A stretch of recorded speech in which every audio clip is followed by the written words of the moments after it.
Live from our 7 Tasmania studios, your nightly news with Kim Miller begins now. Good evening everyone, thanks for joining us. First tonight, millions of Australians are feeling the sting with a 9th consecutive interest rate hike announced. The official rate up another 25 basis points to 3.35%. The Reserve Bank is flagging more increases to tackle inflation and avoid a wage price spiral. And the rate rises appear to be having a cooling effect on Tasmania's property market. New figures from the Real Estate Institute show sales slumped by nearly 19% last year. The rising cost of borrowing making those looking to buy rethink their plans. Rising interest rates have had on first home buyers in particular, and secondly investors, because they're both driven by the cost of money and affordability. However, the median price jumped by 18.5% to $616,000. Rental properties also remain in short supply, with the Institute calling for this to be addressed. State Labor has called on the government to pour more resources into Year 11 and 12 students.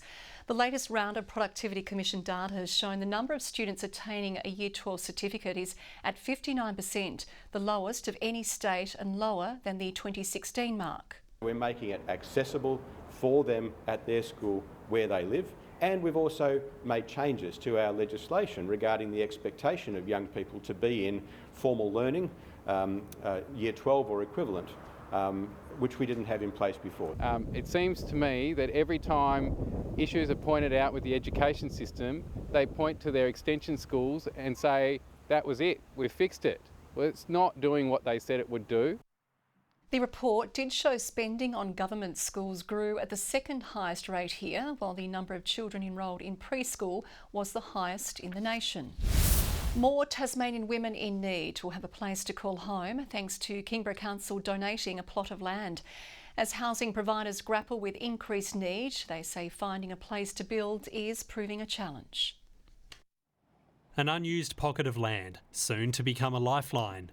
At last night's Kingborough Council meeting, in principle support was given to donate the large block to the Hobart Women's Shelter. So that land could be used to build longer term accommodation for women and children who are escaping domestic violence situations. The shelter says they're turning away 8 out of 10 women who need help.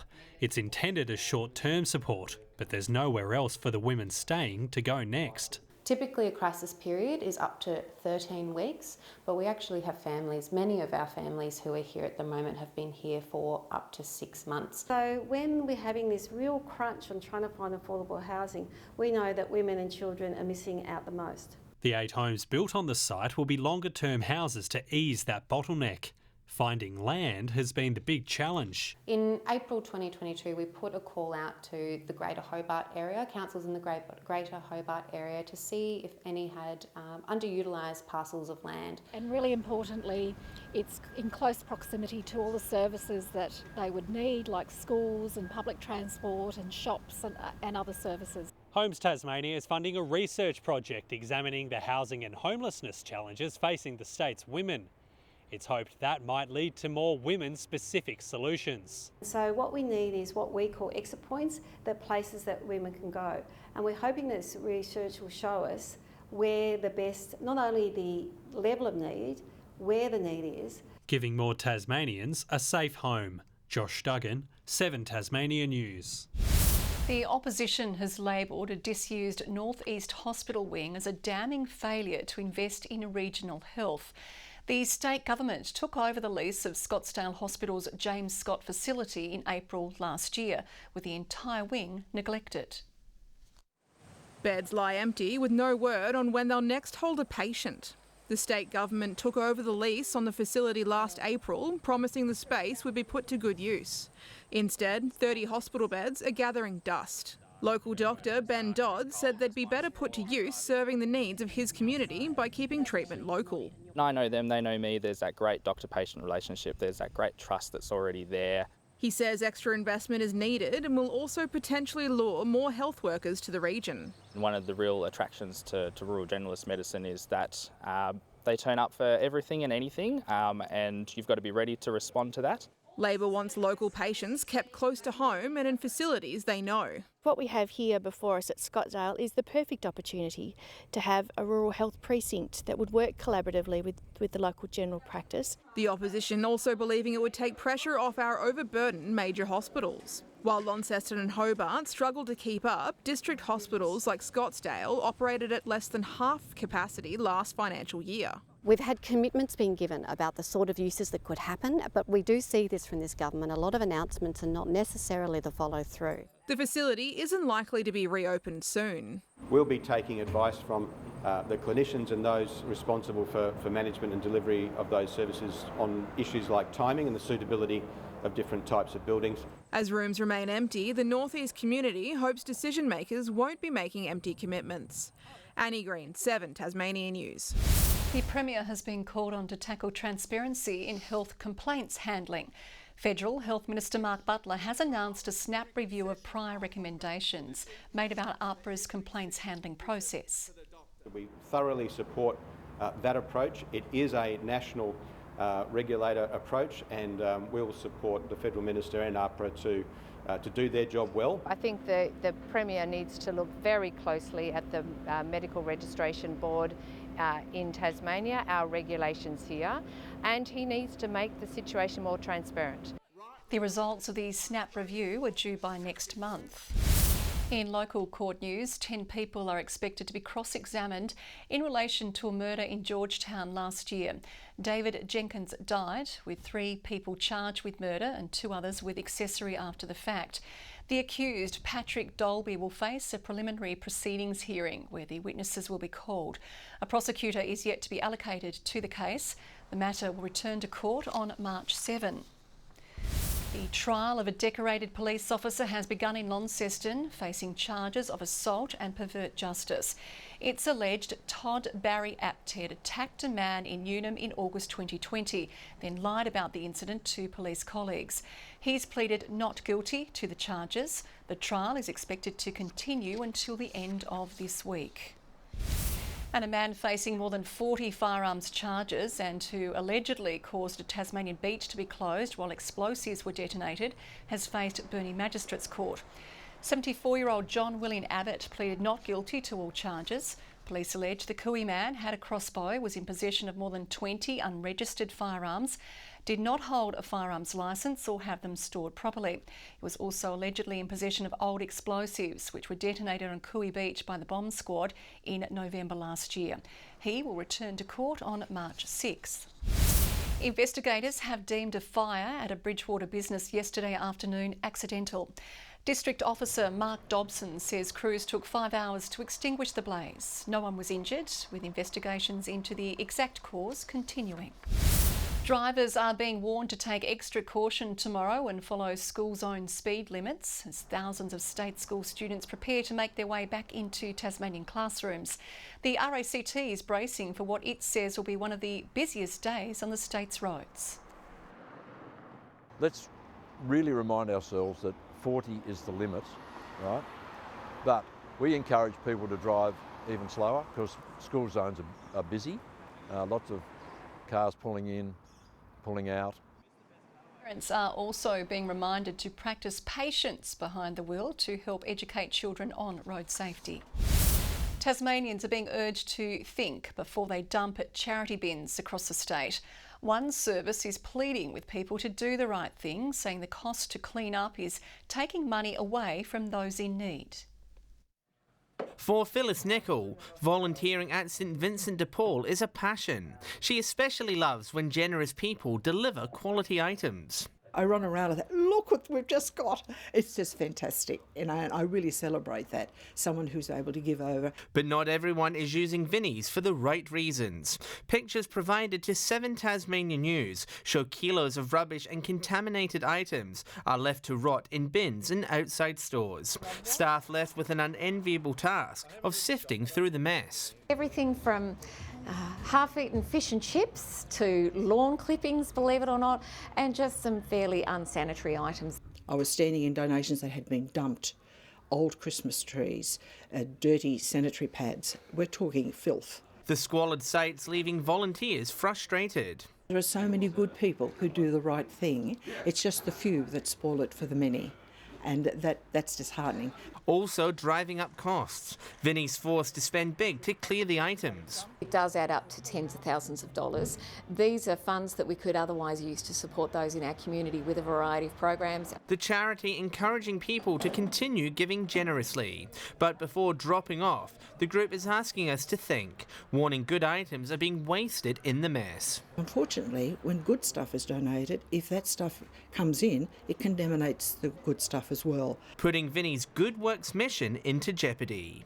John Hunt, 7 Tasmania News. 17 of the nation's planetarium managers have converged on Ulverston for their annual conference. They're comparing notes and taking a look at one of Australia's newest planetariums. Making Ulverston the stargazing capital of the nation.